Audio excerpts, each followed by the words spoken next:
안녕하십니까. 저는 대한민국을 더욱 정의롭고 민주적인 사회로 만들기 위해서 검찰 사법개혁 분야에서 앞장서고 있는 시민단체 사법정의 바로세우기 시민행동 상임대표 김한매입니다.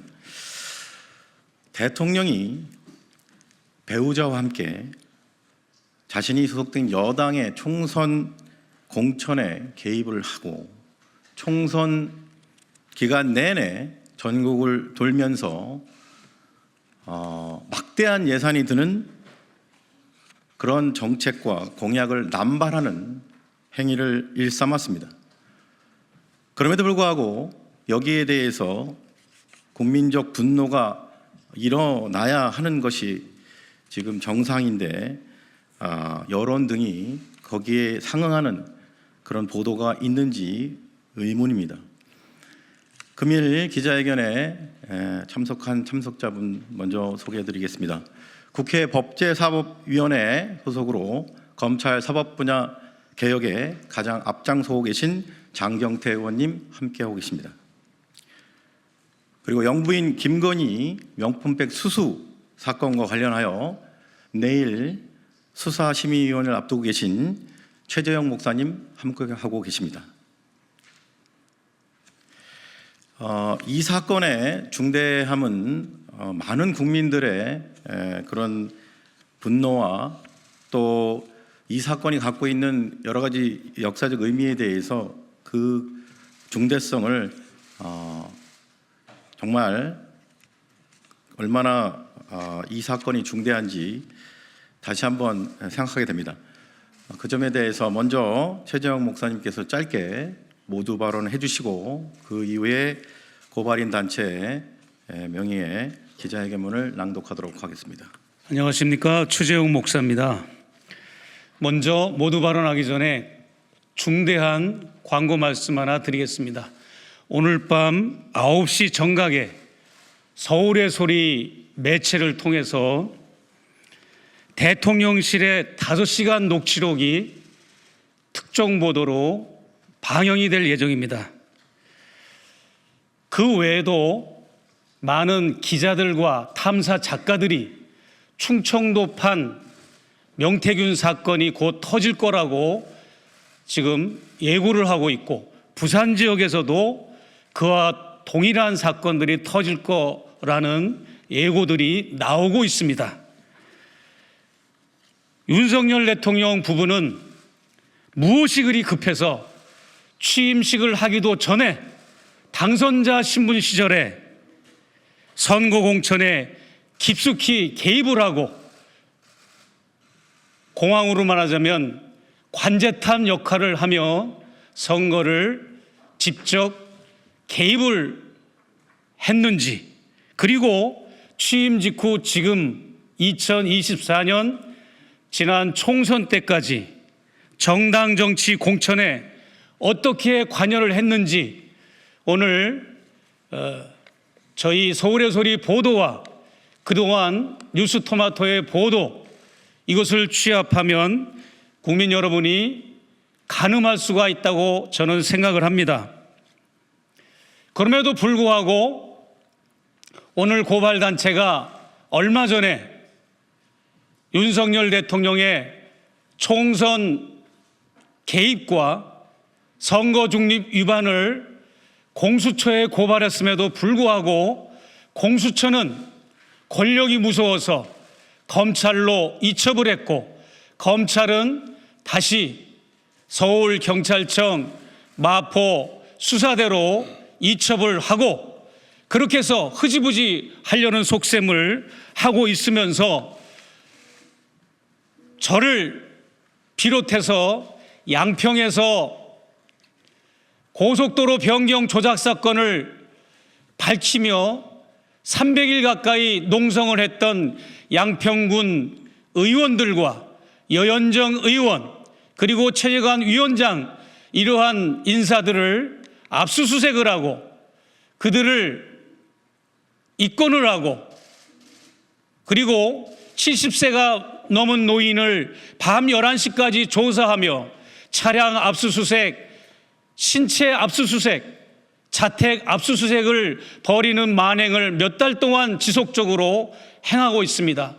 디올백 사건을 터뜨린 최재형 목사의 양평 강연과 여주 강연을 선거법 위반으로, 공직선거법 위반으로 그렇게 여론몰이를 하고 저를 힘들게 하면서 왜 대통령과 그의 배우자가 이처럼 재보궐선거와 국회의원 선거에 깊숙이 개입해서 관여를 했음에도 불구하고 검찰과 경찰은 왜 조용한지 저는 묻고 싶습니다. 오늘 그 자세한 고발 내용을 김한매 대표로부터 경청하도록 하겠습니다. 윤석열 정권은 시작부터 부정청탁과 선거 개입인가? 대통령 부부의 국민의힘 공천 개입 강력히 규탄한다. 공수처는 살아있는 권력에 대한 성역 없는 수사라는 공허한 말만 반복 말고 대통령 부부 혐의 즉각 수사하라. 2020년 5월 10일 윤석열 정부가 공식 출범했습니다. 2022년 6월 1일 제8회 전국 동시지방선거 및 7개 지역구에서 국회의원 재보궐선거가 있었습니다. 경남도지사로 출마한 박완수 전 국민의힘 의원은 의원의 지역구인 경남 창원 의창 선거구 역시 재보궐선거가 치러졌고 국민의힘은 김영선 전 새누리당 의원을 공천했습니다. 그런데 당시 수도권이 지역구인 전직 국회의원의 신분으로서 경남 의창, 창원 의창에 아무런 연고도 없던 김영선을 국민의힘 후보로 공천하는 과정에서 명태균이라는 정치 브로커의 청탁을 받아 윤석열 대통령 당선인 부부가 부당한 영향력을 행사했던 취지의 의혹이 뉴스토마토를 통해 국민들에게 보도됐습니다.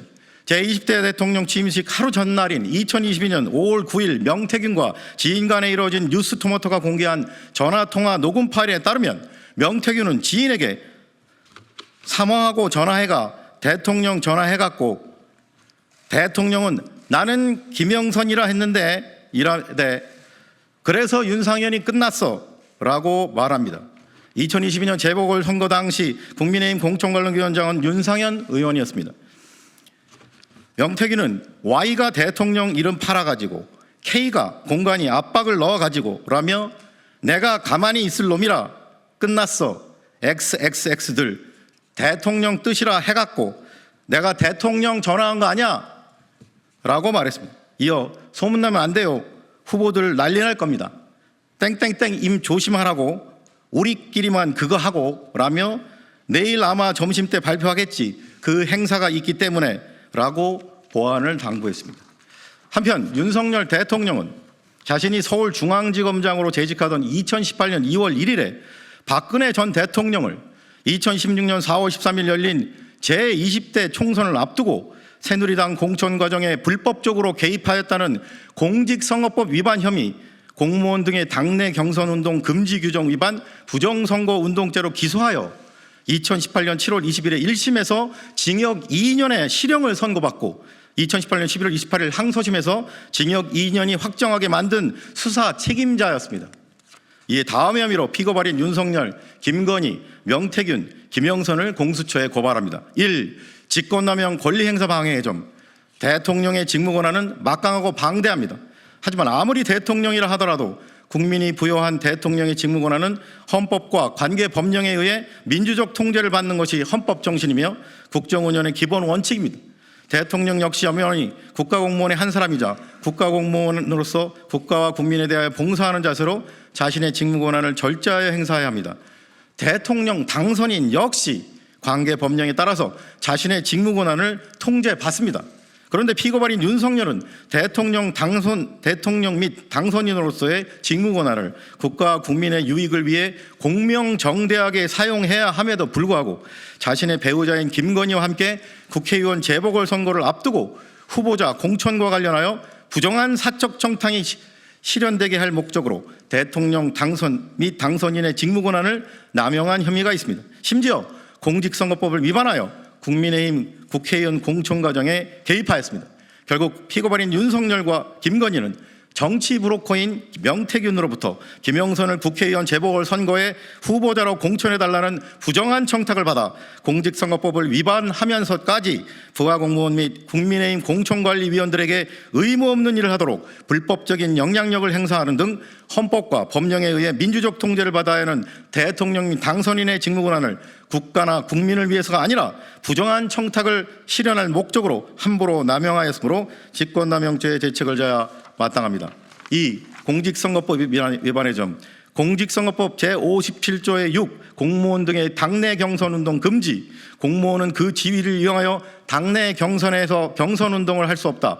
제86조 공무원 등의 선거 영향을 미치는 행위 금지, 공무원은 다음 각호의 어느 하나에 해당하는 행위를 하여서는 안 다닌다. 이 지위를 이용하여 선거운동의 기획에 참여하거나 그 기획의 실시에 관여하는 행위, 위 공직선거법 조항들은 피고발인 윤석열이 박근혜 전 대통령을 2016년 4월 13일 있었던 제20대 총선을 앞두고 친박계 인사들이 공천에 유리할 목적으로 새누리당 공천 과정에 불법적으로 개입했다면서 기소할 때 적용했던 공직선거법 조항들입니다.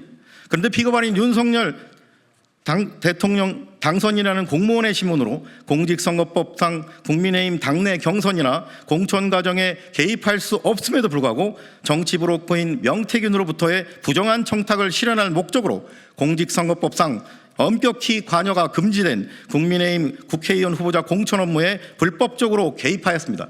결국 피고발인 윤석열은 정당의 경선이나 공천 과정에 개입할 수 없는 공무원의 신분임에도 불구하고 국민의힘 국회의원 후보자 공천 업무에 불법적으로 개입하여 특정인을 일방적으로 공천되게 하고 실제로 당선되게 하였으므로 자신이 박근혜 전 대통령을 기소한 바 그대로 공직선거법 위반의 죄책을 져야 마땅합니다. 3. 청탁금지법 위반의 점. 청탁금지법은 공직자 등이 금품 등을 동반하지 않는 부정한 청탁을 받는 것 자체를 금지합니다. 국회의원 후보자로 공천해달라고 대통령, 국회의원과 같은 고위공직자나 그 배우자에게 청탁하는 것은 청탁금지법이 금지하는 부정청탁 행위입니다. 그럼에도 불구하고 피고발인 윤석열과 배우자 김건희는 대통령 혹은 당선인이라는 고위공직자 및 배우자로서 김영선을 대리하는 명태균으로부터 김영선을 국민의힘 국회의원 후보자로 공천해달라는 부정한 청탁을 받은 것은 물론 이를 기관장에게 신고하지도 않았으므로 청탁금지법 위반의 죄책을 져야 마땅합니다. 피고발인 명태균은 김영선과 공동하여 피고발인 윤석열과 김건희에게 부정한 청탁을 했으므로 역시 청탁금지법 위반의 죄책을 져야 마땅합니다. 이에 위처럼 피고발인들을 고발하오니 법 앞에 평등이라는 헌법 규정이 국민의 한 사람인 대통령, 영부인, 전 국회의원 등에게는 달리 적용되어 형사사법 시스템에 대한 국민의 신뢰를 더욱 붕괴시키는 일이 없도록 피고발인들의 혐의에 대해 철저히 수사하고 엄중히 처벌하여 주기를 사법정의를 바라는 수많은 국민을 대신하여 강력히 촉구하는 바입니다. 2024년 9월 23일 사법정의 바로 세우기 시민행동. 이상으로 기자회견 낭독을 마치고 두 가지 점을 여러분들께 꼭 알려드릴 사항이 있어서, 하나는 금일 오전에 국회 법제사법위원회에서 조국 혁신당 박은정 의원이 오동 공수처장에게 이 고발과 관련하여 질문을 하였습니다. 그 내용 중에 이미 검찰에서 수사 중인 정치자금법 위반 사건은 공수처가 인지하여 수사할 수 있다라는 점, 그리고 검찰은 고위공직자의 범죄 혐의가 있으면 공수처에 이를 즉각 알리고 이첩을 해야 된다는 것이 공수처법상의 의무사항입니다. 따라서 저희 고발인 단체에서는 지금 현재 창원지검에서 진행되고 있는 정치자금법 위반 사건 역시 이 오늘 고발 사건과 병합하여 공수처가 함께 수사해 주기를 촉구하는 바입니다. 그리고 지난주 금요일 날 이재명 민주당 당대표에 대한 공직선거법 위반 구형이 있었습니다. 김문기를 모른다라는 혐의로 징역 2년을 구형한 사건인데, 저희 단체에서는 지난 대선 기간 중에 윤석열 당시 후보의 대선 경선 토론회에서 나는 대장동의 주범인 김만배를 모른다라고 경선 토론회에서 발언한 사항에서 저희가 고발을 했습니다. 그런데 그 사건에 대해서 검찰이 공소시효 마지막 날 9월 8일 날 각하 처분했습니다. 즉 각하란 조사 행위 없이 일방적으로 수사기관이 사건을 면죄부를 주는 것을 말하는데, 이 사건은 지금 현재 검찰이 이재명 대표를 구형한 논리에 따르면 반드시 기소돼야 되는 사안입니다. 왜냐하면 모른다라는 것은 의견의 표현이 아니라 사실의 적시이기 때문입니다.